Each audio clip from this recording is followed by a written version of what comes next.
মা কথাটি খুব ছোট্ট। মা কথাটি খুব ছোট্ট, কিন্তু এর গুরুত্বপূর্ণ খুবই বড়। আমরা এই দুনিয়ার আলো দেখতে পাই এই মায়ের জন্য। একটা মা যে কত কষ্ট করে তার সন্তানকে মানুষ করেছে, তার কোনো হিসাব বা তুলনা নেই।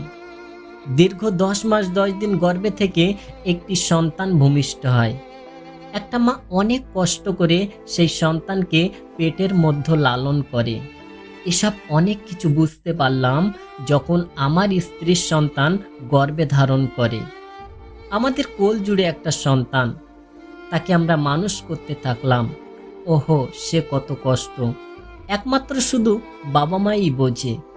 আজ যখন বাবা হয়েছি এখন বুঝতে পারছি একটা মা অথবা একটা বাবা কত কষ্ট করে তার সন্তানকে মানুষ করে। এটা যতটা কষ্ট ততটা আনন্দ। এখন আমার সে হাঁটে দৌড়ায়, আমি কাজে থাকলে ফোনে খবর নেয়, বাবা কেমন আছো। আমি কয়েক বছর আগে একটা গল্প শুনেছিলাম এবং আরও শুনেছিলাম সত্য ছিল ঘটনাটি।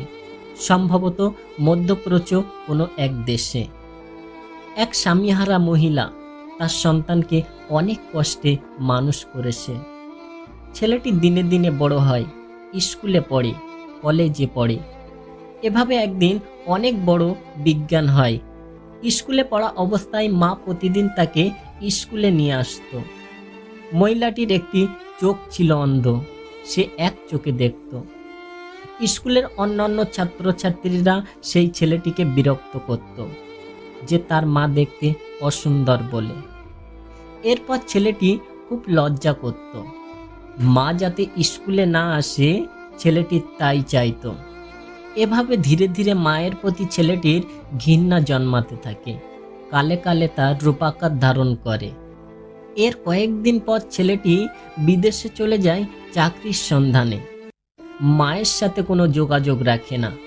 সেখানে সে বিয়ে করে, ভালো চাকরি করে এবং তার সন্তান হয়। তাকে নিয়ে বেশ সুখে শান্তিতে বসবাস করতে থাকে। মায়ের কোনো খোঁজ খবর রাখে না, জানেও না যে মা মারা গেছে কি বেঁচে আছে। অনেক দিন পর ছেলেটির মা অনেক কষ্ট করে ছেলেটির ঠিকানা জোগাড় করে এবং সেই ঠিকানার মোতাবেক সন্ধানে যায়। মহিলাটি ছেলেটির বাড়িতে যখন দরজা নক করে তখন তার নাতা নাতনি দরজা খুলে দেয় এবং হাসাহাসি করতে থাকে তার অন্ধ দেখে। এমন অবস্থায় ছেলেটি বাইরে এসে তার মাকে চিৎকার করে চলে যেতে বলে। এতে মা খুব কষ্ট পায় এবং চলে যায় তার নিজের ঠিকানায়। এর বেশ কিছুদিন পর ছেলেটি কি যেন কাজে তার জন্মভূমিতে যায়। তখন সেই এলাকার লোকজন তাকে বলে যে কিছুদিন আগে তোমার মা মারা গিয়েছে, তোমাকে একটা চিঠি লিখে রেখে গেছে। সেই চিঠিটি ছেলে হাতে নিয়ে পড়ে আর আফসোস করতে থাকে। ওই চিঠিতে লেখা ছিল, খোকা, আমি তোমার বাসায় গিয়েছিলাম, তুমি কেমন সুখে আছো সেটা দেখতে। আমার খুব ভালো লেগেছিল যে তুমি ভালোই আছো। আমার মনে কোনো দুঃখ কষ্ট নেই। তবে খোকা, তোমাকে একটা কথা আমি জানানোর প্রয়োজন মনে করেছি। তাহলে আমি বলি, তুমি শোনো। খুব ছোট্টবেলায় মারাত্মক দুর্ঘটনায় তুমি একটা চোখ হারিয়েছিলে। তোমার একটা চোখ নষ্ট হয়ে গিয়েছিল।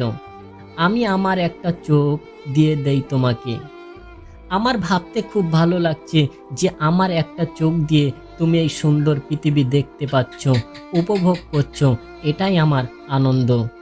আসো আজ আমরা সবাই মিলে আমাদের মাকে আনন্দিত একবার বলি, মা আমি তোমাকে ভালোবাসি, মা আমি তোমাকে ভালোবাসি।